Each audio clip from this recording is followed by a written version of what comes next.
2012 সালের এপ্রিল মাসের একটি ঘটনা, যার জের পরের 12টা বছর ধরে টেনে বেড়াতে হলো। একটি কার্টুন গ্রাফিক্স যেভাবে বলুন না কেন, সেই একটা ইস্যুকে ধরে ধীরে ধীরে একটা মানুষ কার্যত 12টা বছর যন্ত্রণায় কাটিয়েছেন। এই ঘটনা বাংলার বুকে পরিবর্তনের পর এক মারাত্মক ইস্যু হয়ে উঠেছিল। সেই মানুষের সঙ্গে বসে রয়েছি, নিশ্চয়ই আপনাদের মনে রয়েছে অম্বিকেশ মহাপাত্রকে, যাদবপুরের প্রাক্তন অধ্যাপক। আহ, আপনাকে বেঙ্গল পলিটিক্সে স্বাগত। আমি অভিষেক সেনগুপ্ত। নমস্কার। এই প্রেক্ষাপটে জিজ্ঞেস করার পেছনে একটা বড় কারণ হচ্ছে যে সদ্য মমতা বন্দ্যোপাধ্যায়ের সরকারের পতন হয়েছে। কোথাও কি আপনি আপনার যন্ত্রণা মুক্তি দেখতে পাচ্ছেন? আমার যন্ত্রণা মুক্তির থেকে বড় কথা রাজ্যবাসীর একটা যন্ত্রণা মুক্তি ঘটলো। গতকাল অষ্টাদশ বিধানসভা নির্বাচনের যে ফলাফল ঘোষিত হয়েছে, বর্তমান যে শাসক দল তৃণমূল কংগ্রেস, যেটা গত 15 বছর ধরে তথাকথিত মা-মাটি মানুষ সরকারের নাম করে রাজ্য প্রশাসনে আসীন ছিলেন, তাদেরকে পশ্চিমবঙ্গবাসীর জনাদেশে সরকার থেকে সরে যেতে হয়েছে। তারপরে অম্বিকাশ মহাপাত্র শুধু নয়, শিলাদিত্য চৌধুরী, তানিয়া ভরদ্বাজ, তপন দত্ত খুন, কামদুনির ঘটনা এবং বরুণ বিশ্বাস খুন, সাগর ঘোষ খুন, বহু ঘটনা আছে যেগুলোর কোনো সাংবিধানিক আইন সম্মতভাবে কোনো বিচার হয়নি। দোষীরা, অপরাধীরা, খুনিরা, ধর্ষকরা সাজা পায়নি। তার ফলে মানুষের মধ্যে আরো যে নানা রকম কারণে ক্ষোভ ছিল এবং একটা প্রত্যেক মানুষ ভীত সন্ত্রস্ত অবস্থায় ছিলেন রাজ্যবাসী, এবং যেটাকে বলে হুমকি সংস্কৃতির অধীনে ছিলেন, সেইখান থেকে একটা বেরিয়ে আসার জন্য মানুষ চেষ্টা করেছিলেন এবং সেটা নির্বাচনের মাধ্যমে, ফল ঘোষণার মাধ্যমে সারা রাজ্যবাসীর সঙ্গে আমারও স্বস্তি বোধ হচ্ছে আপাতত। আচ্ছা, এই প্রজন্মের ছেলেপিলেরা হয়তো পুরো ব্যাপারটা হয়তো জানেন না, সেই কারণে আমি একবার আপনার কাছে একটু ছোট করে ব্যাপারটা জানতে চাইবো। মুকুল, ওই দেখো সোনার কেল্লা, এই যে বিষয়টার উপর একটা আপনি কার্টুন বলুন বা ক্যারিকেচার বলুন, যাই হোক, এটা তৈরি করা হয়েছিল, যেটার জন্য আপনি এত বড় একটা পরিস্থিতির মধ্যে দিয়ে আপনাকে বেরোতে হয়েছে। ওইটা বিষয়টা কি হয়েছিল? মার্চ মাসে আপনি একটা মেল সার্কুলেট করলেন, তারপর থেকে ব্যাপারটা কি দাঁড়াবে? বিষয়টা হচ্ছে, একটুখানি বলি যে 2011 সালে তো তথাকথিত পালাবদল হলো আমাদের নির্বাচনী প্রক্রিয়ার মধ্য দিয়ে।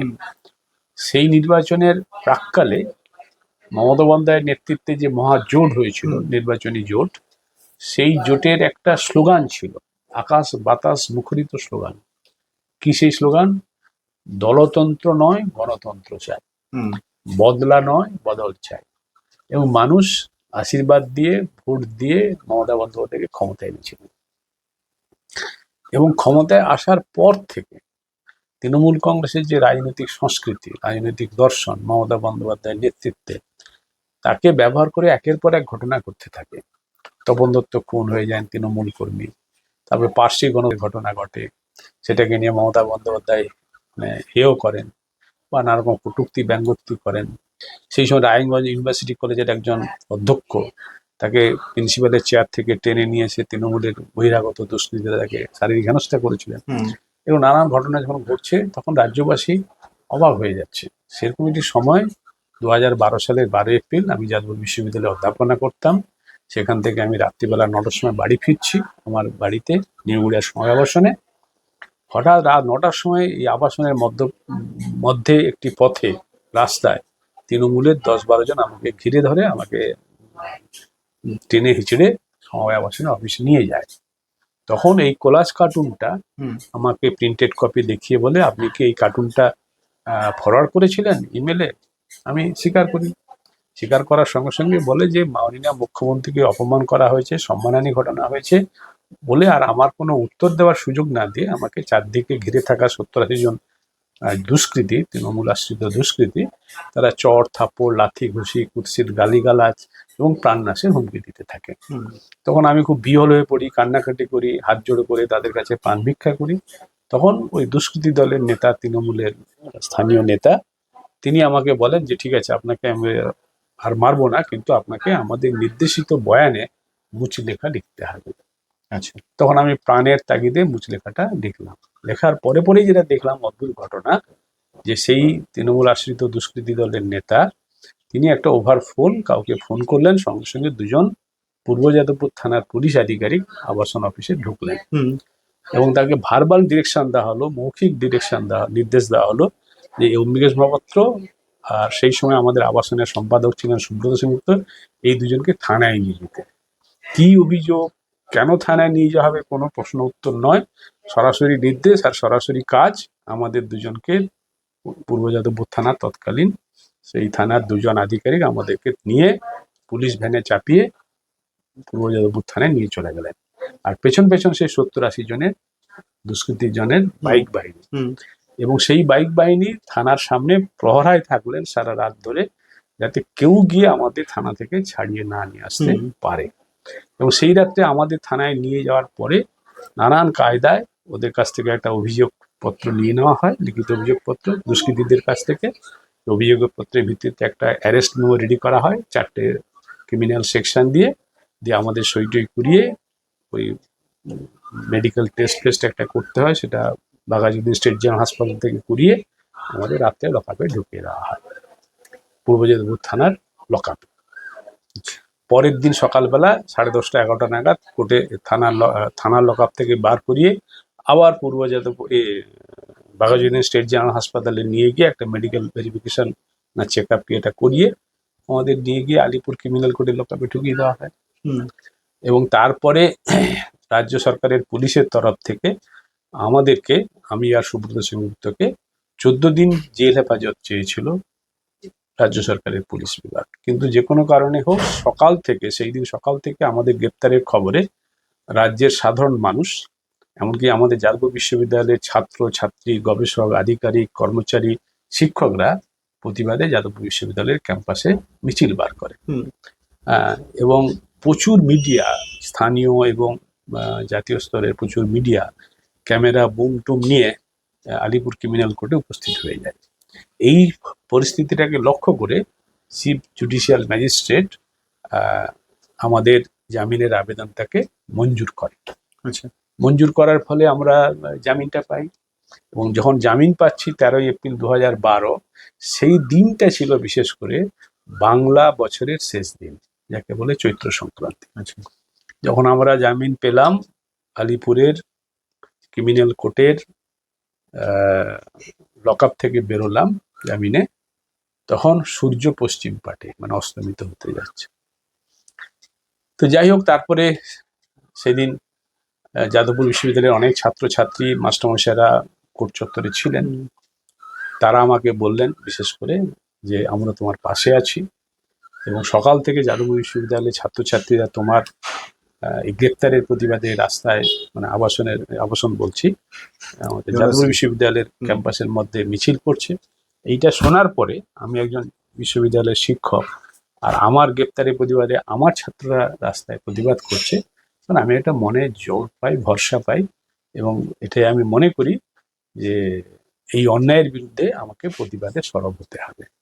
কোনো মুচলেখা নয়, কোনো আত্মসমর্পণ নয়, কোনো ভয় পেয়ে ঘরে বসে যাওয়া নয়। স্বাভাবিকভাবে তারপর থেকে আমি প্রতিবাদের রাস্তায় রয়েছি, এবং প্রতিবাদের রাস্তায় থাকার কারণে রাজ্যের মুখ্যমন্ত্রী মমতা বন্দ্যোপাধ্যায় তথা পুলিশ মন্ত্রী এই গ্রেপ্তারের পরিপ্রেক্ষিতে তিনবার প্রকাশ্যে কথা বলেছেন। অর্থাৎ পুলিশ গ্রেপ্তার করে ঠিক করেছে। এমনকি হিউম্যান রাইটস কমিশন, সেই সময় তৎকালীন হিউম্যান রাইটস কমিশনের চেয়ারম্যান ছিলেন সদ্য অবসরপ্রাপ্ত সুপ্রিম কোর্টের বিচারপতি অশোক কুমার গাঙ্গুলি মহাশয়, তিনি এই ঘটনার পরিপ্রেক্ষিতে একটা সুমোটো মানে স্বতঃপ্রবৃত্ত হয়ে একটা ইনভেস্টিগেশন করে একটা রিপোর্ট তৈরি করেছিলেন। সেই রিপোর্টে পুলিশকে দোষী সাব্যস্ত করেছিলেন। পুলিশ যেভাবে আমাদেরকে গ্রেপ্তার করে লকআপে পুরে ক্রিমিনাল কেস দিয়েছে, তার মানে আমাদের সম্মানহানি ঘটনা হয়েছে। এই সম্মানহানি ঘটনাটা ঘটানো হয়েছে দেশের সংবিধান আইন পরিপন্থী হয়ে। সেই কারণে পুলিশের বিরুদ্ধে বিভাগীয় তদন্ত সাপেক্ষে বিভাগীয় ডিসিপ্লিনারি ব্যবস্থা নিতেও সুপারিশ করা হয়েছিল। তার সঙ্গে 50,000 করে দুজনকে মানিটারি কম্পেনসেশন দিতে সুপারিশ করা হয়েছিল। কিন্তু রাজ্যের সরকার, তার স্বরাষ্ট্র সচিব এবারে এমন একটা যুক্তি দিয়ে সেই হিউম্যান রাইটস কমিশনের রিপোর্ট এবং সুপারিশকে খারিজ করে দেয়। আচ্ছা। সেইটা ছিল মানে একটা দেশ, রাজ্যের স্বরাষ্ট্র দপ্তর, তার সচিব হুম যেভাবে হিউম্যান রাইটস কমিশনের সুপারিশটাকে খারিজ করলো যুক্তি দিয়ে, হুম সেই যুক্তিটা ছিল কুযুক্তি, মিথ্যে যুক্তি, অপযুক্তি, এবং একজন সিনিয়র আইএস এই ধরনের কথা লিখতেই পারে না, আচ্ছা। কিন্তু তিনি লিখেছিলেন। হ্যাঁ, এবং তিনি কেন লিখেছিলেন? অনুপ্রেরণায় লিখেছিলেন। তো যাই হোক, তারপরে সেই মামলা, ক্রিমিনাল মামলা, আলিপুর কোর্টে 2012 সালের 12 এপ্রিল রাতের ঘটনা, 2023 সালের 18 জানুয়ারি পর্যন্ত চলেছে। আচ্ছা।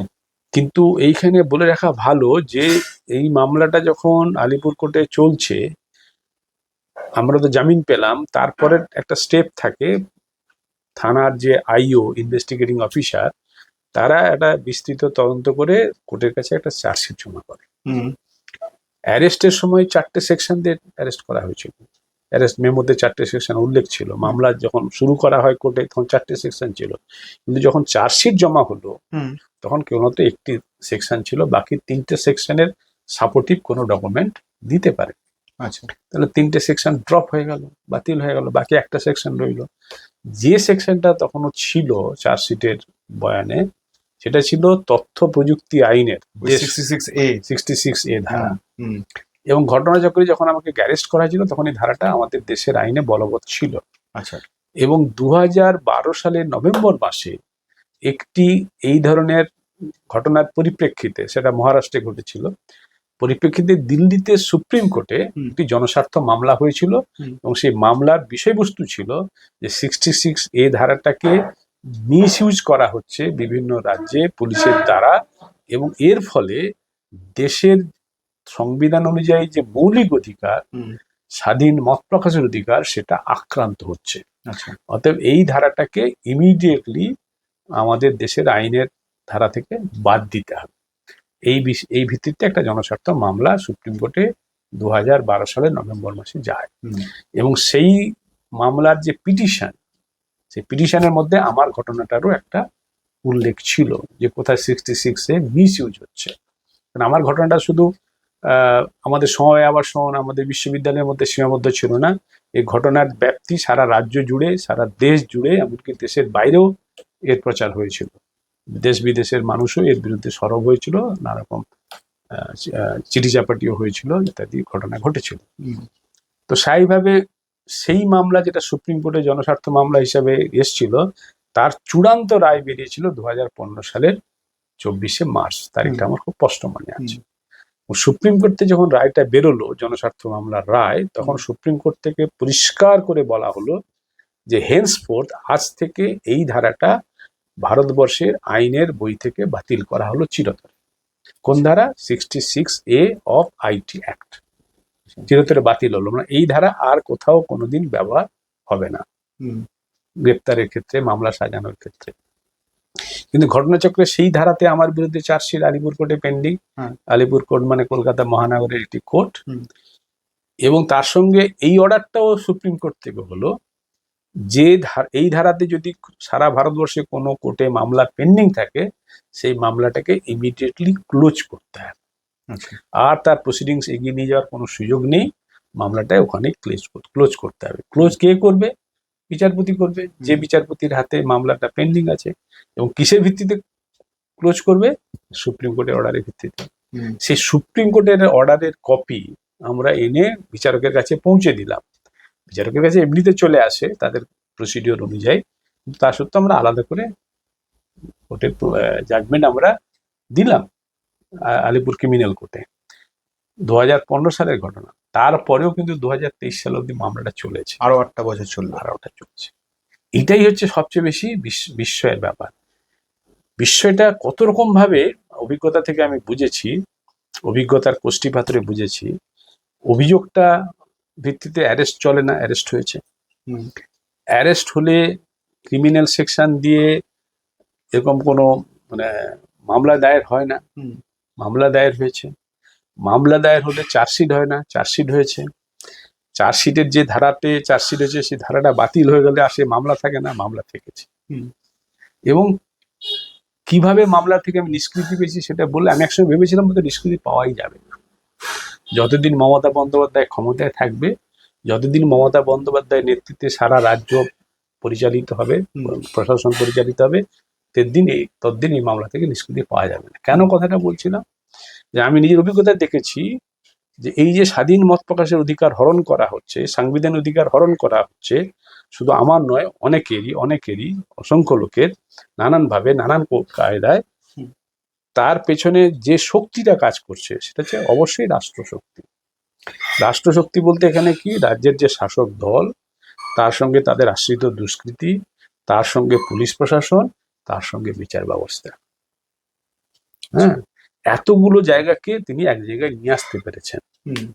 কে? মুখ্যমন্ত্রী তথা পুলিশ মন্ত্রী তথা রাজ্যের শাসক দলের সর্বময়ী নেত্রী মমতার মধ্যে আনতে পেরেছেন। এবং সবাই দুষ্কৃতী, শাসক দল, পুলিশ প্রশাসন, বিচার ব্যবস্থা সব মিলেমিশে মমতার অঙ্গুলি হেলনে কাজ করছে। এটা মমতার দিক থেকে একটা ক্রেডিটও বলা যেতে পারে। আমি ধ্বংসের কাজ করছি বা সংবিধান বিরোধী কাজ করছি সংবিধানের নামে শপথ গ্রহণ করে, কিন্তু আমি করতে পারছি। কারণ আমার এখানে মানে বিষয়টা এইখানে, দেশের সুপ্রিম কোর্ট রয়েছে, দেশের রাষ্ট্রপতি রয়েছে, যাদেরকে আমরা বলি সাংবিধানিক প্রধান, তারা সবই দেখছে কিন্তু কিছু করছে না, আর মমতা তার কাজটা করে যাচ্ছে।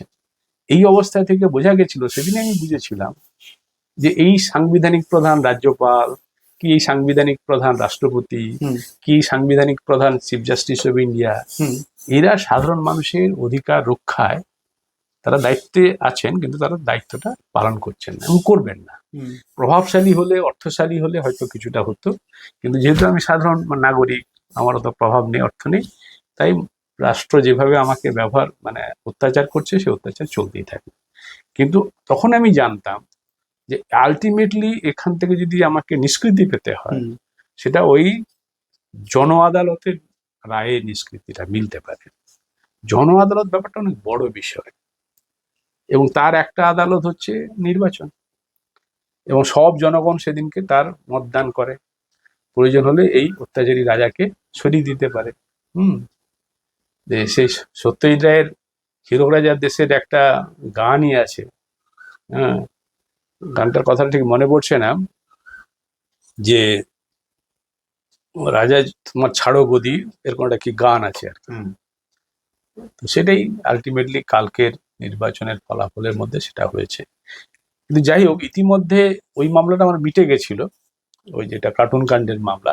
কিন্তু তারপরেও মমতা বন্দ্যোপাধ্যায় তার পুলিশ প্রশাসনকে ব্যবহার করে এবং তার শাসক দলকে ব্যবহার করে আরো দুটো, এখনো পর্যন্ত জানা আরো দুটো ক্রিমিনাল মামলা আমার এগেনস্টে দিয়েছে, এবং দুটোই কলকাতা পুলিশের, একটা হেয়ার স্ট্রিট থানাকে ব্যবহার করে, ব্যাংসাল কোর্টকে ব্যবহার করে, সে দুটো মামলা এখনো চলছে।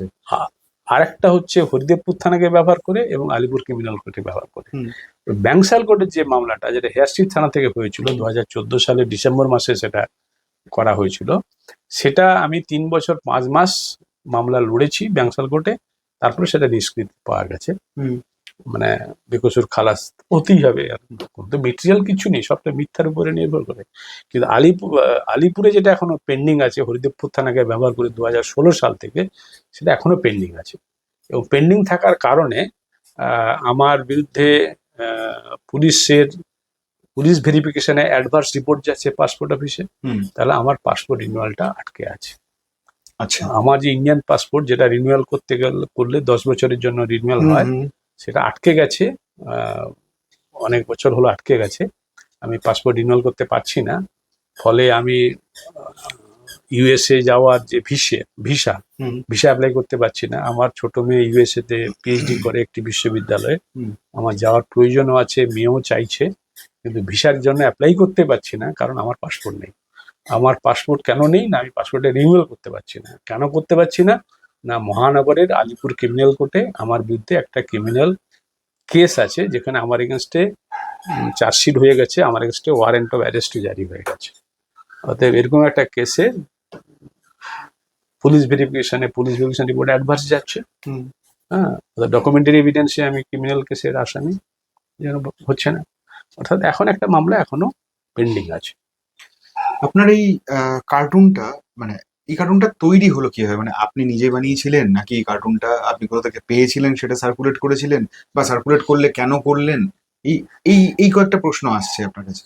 সেটা মজার ব্যাপারটা হচ্ছে আমাদের ভারতবর্ষের যে সংসদীয় হুম রাজনীতি, আমরা তো সবাই রাজনীতির শিকার। হুম হুম মানে ভালো অর্থে হোক খারাপ অর্থে হোক, রাজনীতি যদি ভালো পথে চলে আমরা ভালোই থাকবো, রাজনীতি যদি খারাপ পথে চলে আমরা খারাপ থাকবো।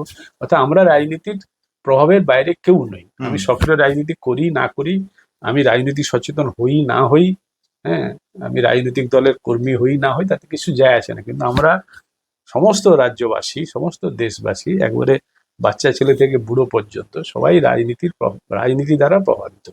মানে রাজনৈতিক দল সরকার প্রশাসন চালায়, আর সেই সরকার প্রশাসনের দ্বারা আমরা প্রভাবিত হই। হুম তারা ভালো হলে আমরা ভালো থাকবো, তারা মন্দ হলে আমাদের উপরে তার খারাপ প্রভাব পড়বে। এবারে এরকম একটি সংশোধিত রাজনীতির ইতিহাসে ভারতবর্ষে লোকসভায় 2012 সালে একটি ঘটনা ঘটে, নজিরবিহীন ঘটনা। ঘটনাটা কি? আমাদের লোকসভায় বাজেট অধিবেশন হয়। হুম এই বাজেট অধিবেশনের সময় তখন রেল বাজেট আলাদা করে পেশ করতেন রেলমন্ত্রী। হুম রেলমন্ত্রী হিসাবে দীনেশ ত্রিবেদী, পশ্চিমবঙ্গ থেকে তৃণমূল কংগ্রেসের টিকিটে নির্বাচিত দীনেশ ত্রিবেদী, তিনি রেল বাজেট পেশ করেন। সেই পেশ করা বাজেটে কিছু ভাড়া বৃদ্ধির প্রস্তাব ছিল। হুম মমতা ব্যানার্জি রুষ্ট হন এবং প্রধানমন্ত্রী মনমোহন সিংকে নির্দেশ দেন যে ওকে মন্ত্রিত্ব থেকে সরিয়ে দিতে হবে। নজিরবিহীন ঘটনা এই কারণে, একটা মন্ত্রী রেল বাজেট প্রস্তাব করেছে, পেশ করেছে, সেই অবস্থা থেকে সরিয়ে দেওয়ার কোনো মানে ইতিহাস ভারতবর্ষের সংসদীয় রাজনীতিতে নেই। এটা করা উচিতও নয়। কিন্তু মমতা ব্যানার্জির একদমই জন্য শেষমেশ জোট রাজনীতির স্বার্থে মনমোহন সিং ওনাকে সরিয়ে দেন। সেই জায়গায় স্থলাভিষিক্ত হন তৃণমূলের আরেকজন সাংসদ, রাজ্যসভার তৎকালীন সাংসদ মুকুল রায়। এই যে নজিরবিহীন ঘটনাটা বাজেট অধিবেশনে ঘটলো, এইটাকে সমকালীন বিষয়, এই সমকালীন বিষয়টাকে মাথায় রেখে কোনো একজন, আমি জানি না সে কে, আমি না, আচ্ছা, এটা কোলাজ কার্টুন তৈরি করেছিল। মানে আপনি আজও জানেন না যে এটা না, আসলে কার ব্রেন চাইল্ড? কিন্তু তাকে আমার সেলাম, তাকে আমার সেলাম এই কারণে, যে জিনিসটা তিনি বানিয়েছেন অত্যন্ত বুদ্ধিদীপ্ত, হাস্যরসাত্মক, হুম, এটা এবং নিরীহ, এটা নিরীহ কোলাজ কার্টুন। কিন্তু এই নিরীহ কোলাজ কার্টুনই আপনাকে হ্যাঁ। কত ঝুট ঝামেলার মধ্যে ফেললো। এবার এটা কালজয়ী হয়ে গেছে। হুম। কালজয়ী কারণ মানে আমি কাছে এসছে, আমি শুধু লোককে ফরওয়ার্ড করছি না, অনেকে অনেকে ফরওয়ার্ড করেছে। হুম এবং এটা যারাই দেখেছে হুম সেই সময় যা ঘটনাচক্রে এই আমাকে মারধর, অ্যারেস্ট, লকআপ ইত্যাদি করার পরে যখন নিউজ হয়ে যায়, বিশ্বে সারা জায়গায় এই খবর হয়ে যায়, তখন ওয়াশিংটন থেকে একটা ইন্টারন্যাশনাল কার্টুনিস্টদের অর্গানাইজেশন হুম CRINI বলে, সে আমাদের সঙ্গে যোগাযোগ করেছিল। এবং এই কার্টুনটা দেখে তারা বলছিল এর মধ্যে তো কোনো অপরাধের কোনো চিহ্নই নেই, এতে খুব মজার কার্টুন, এ তো আমরা সর্বদা করেও থাকি। হুম কিন্তু আমরা সর্বদা করে থাকলেও পশ্চিমবঙ্গের মাটিতে মমতার রাজত্বে এটা আর সেটা গ্রহণযোগ্য নয়। হুম তো সেই কারণে এটা মজার জিনিস, ভালো লেগেছিল, বন্ধুদের সঙ্গে শেয়ার করার জন্য পাঠিয়েছিলাম মেলে। হুম এটাই ছিল মমতার রাজে, মমতার আইনে হুম অপরাধ। দেশের সংবিধান, দেশের আইন অপরাধ নয়, কিন্তু মমতা যেহেতু সংবিধান আইনের নামে শপথ গ্রহণ করে রাজ্য শাসন চালাচ্ছেন, হুম রাজ্য প্রশাসন চালাচ্ছেন, তিনি তার মর্জি মতো কাজ করছেন। মমতা কখনো দেশের আইন, সংবিধান, সমাজ, সংস্কৃতি, রীতি নীতি, গণতন্ত্র এগুলো ধার ধারে না। এবং সেটা 2011 সালে ক্ষমতায় এলে যে ধার ধারবে না, হুম সেটা আমার বিশ্লেষণে সেটা ধরাই ছিল। আচ্ছা, কেন 2011 সালে আপনার কেন মনে হবে যে তিনি তার মুখ্যমন্ত্রী আগে তো আর দেখেননি শাসক হিসেবে তিনি কেমন? শাসক হিসেবে না দেখলেও সংসদীয় রাজনীতি ইতিহাসে তাকে আমরা পশ্চিমবঙ্গবাসী হাড়ে হাড়ে চিনেছিলাম, আমি চিনেছিলাম। আমি তাহলে ঘটনাটা একটু বললে পরিষ্কার হয়ে যাবে। আমি 1984 সালে কলকাতা বিশ্ববিদ্যালয়ে MSc পড়ছি, 1984 সালে। সেই বছর দেশের প্রধানমন্ত্রী খুন হয়ে যান দিল্লিতে নিজের বাসভবনে, ইন্দিরা গান্ধী। সেই বছরই লোকসভা নির্বাচন হয়েছিল। সেই লোকসভা নির্বাচনে মমতা বন্দ্যোপাধ্যায় প্রথম সংসদীয় রাজনীতিতে প্রবেশ করছেন। তিনি যাদবপুর লোকসভা থেকে প্রার্থীপদ দিলেন, নমিনেশন দিলেন, তিনি জয়যুক্ত হলেন, জয়যুক্ত হয়ে পার্লামেন্টের সদস্য হলেন, লোকসভার সদস্য হলেন। কি হিসাবে লোকসভায় তার নামটা নথিভুক্ত হলো? ডক্টর মমতা বন্দ্যোপাধ্যায়। কেন ডক্টর মমতা বন্দ্যোপাধ্যায়? তার নির্বাচনী প্রচার অভিযানে, পোস্টারে, দেওয়াল লেখায়, মিটিংয়ে এবং নমিনেশন দাখিলের সময় যে দাখিল পত্রে তিনি সব জায়গায় লিখেছেন ডক্টর মমতা বন্দ্যোপাধ্যায়।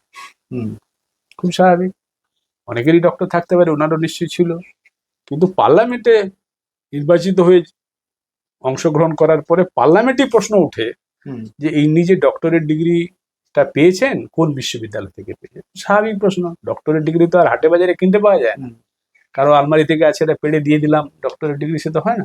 কোনো বিশ্ববিদ্যালয়ে রেজিস্ট্রেশন করে তারপরে সেখানে গবেষণাপত্র জমা দিয়ে তার মূল্যায়ন হবে, তারপর ডিগ্রি অ্যাওয়ার্ডেড হবে, ইত্যাদি ইত্যাদি। আমরা যারা ডক্টরেট ডিগ্রি করেছি আমরা সেটা জানি, বা আমরা অনেকে ডক্টরেট করিয়েছি সেটাও আমরা জানি।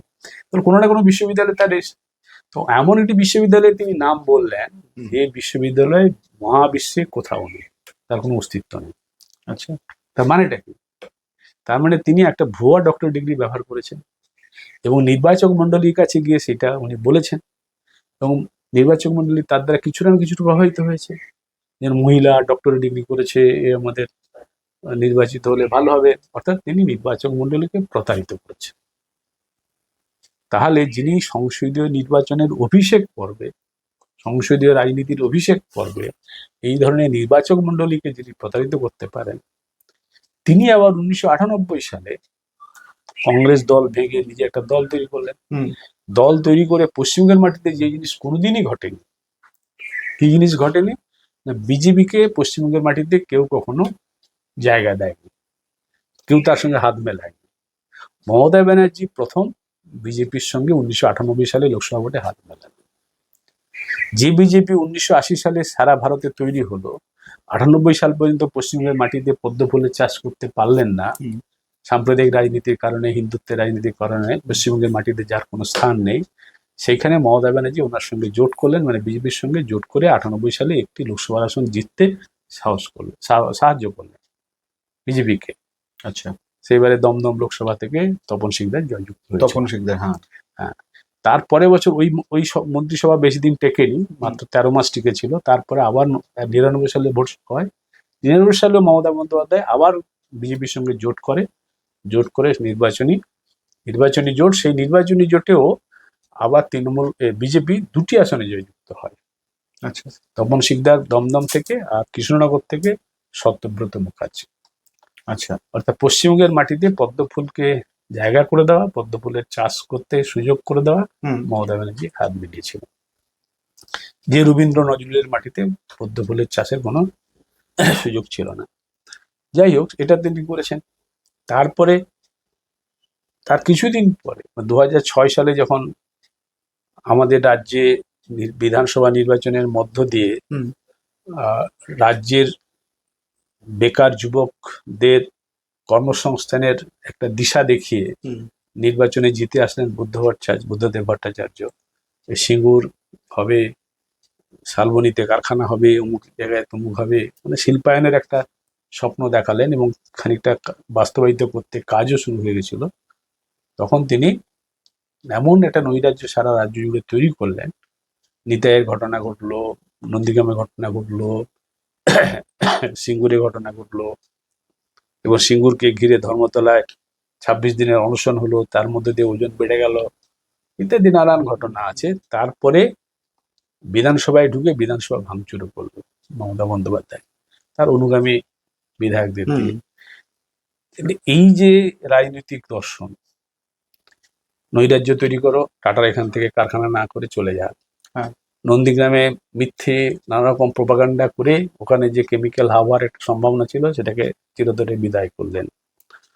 তারপরে নেতাইয়ে এমন কি একটা ঘটনা ঘটালো, জ্ঞানেশ্বরী হত্যা, ট্রেনে যে নাশকতা, এই সব মিলিয়ে মাওবাদীদের সঙ্গে যোগাযোগ ইত্যাদি করে সারা রাজ্যে একটা নৈরাজ্য সৃষ্টি করে শিল্পায়নের সম্ভাবনাটাকে একবারে কবরস্থ করে দিলেন। আর বিধানসভা চত্বরে ঢুকে তার অনুগামী বিধায়কদের দিয়ে বিধানসভা ভাঙচুর করিয়ে দিলেন।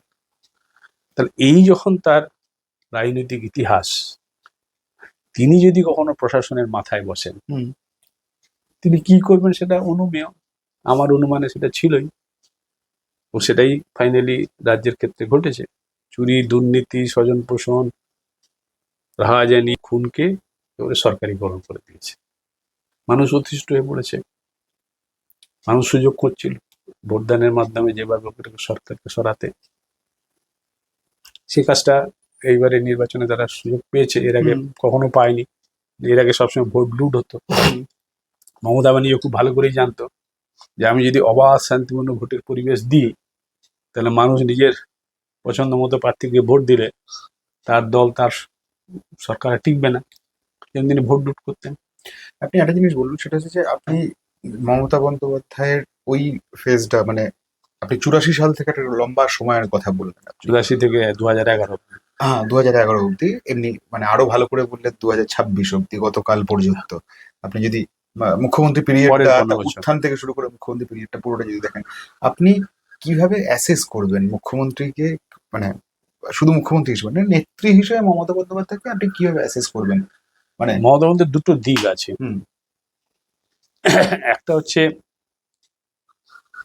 ব্যক্তি মমতা বন্দ্যোপাধ্যায় হিসাবে একজন মহিলা হয়ে হুম তিনি এই ভারতের সাংবিধানিক পরিকাঠামোর মধ্যে হুম নিজের দল তৈরি করে, সেই দলকে বিকশিত করে, হুম ক্ষমতায় গিয়ে ক্ষমতাকে যথেচ্ছ নিজের মতো ব্যবহার করে হুম আইএস আইপিএসদেরকে নিজেদের আঁচলে বেঁধে হুম তার অনুগামী সমস্ত বিধায়কদেরকে মানে নাকে দড়ি দিয়ে ঘুরিয়ে বা যেভাবে হোক তাদেরকে নিয়ন্ত্রণ করে, এমনকি বুদ্ধিজীবীদেরকে পর্যন্ত তিনি নিয়ন্ত্রণ করে হুম এইভাবে রাজ্য প্রশাসন চালিয়ে গেছেন।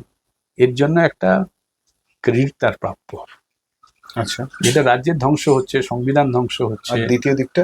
দ্বিতীয় দিকটা হচ্ছে মানে এটা তার একটা ক্রেডিট আর কি, কিন্তু এর বিপরীতটা কি, যে যে সে রাজ্যটাকে পুরো ধ্বংস করে দিয়েছে। অর্থাৎ পশ্চিমবঙ্গের যে ঐতিহ্য, পশ্চিমবঙ্গ ঐতিহ্যের মধ্যে প্রথম যাদের নাম করতে হয় রামমোহন, বিদ্যাসাগর, ডিরোজিও, এরা হচ্ছে সমাজ সংস্কারক। কেউ সতীদাহ প্রথা নিবারণে আইন পাশ করিয়েছেন, কেউ বিধবা বিবাহ প্রচলনে আইন পাশ করিয়েছেন সেই কঠিন সময়কালে। সেই জন্য আমরা বলি যে বাংলায় নবজাগরণ বা রেনেসাঁ ঘটেছিল।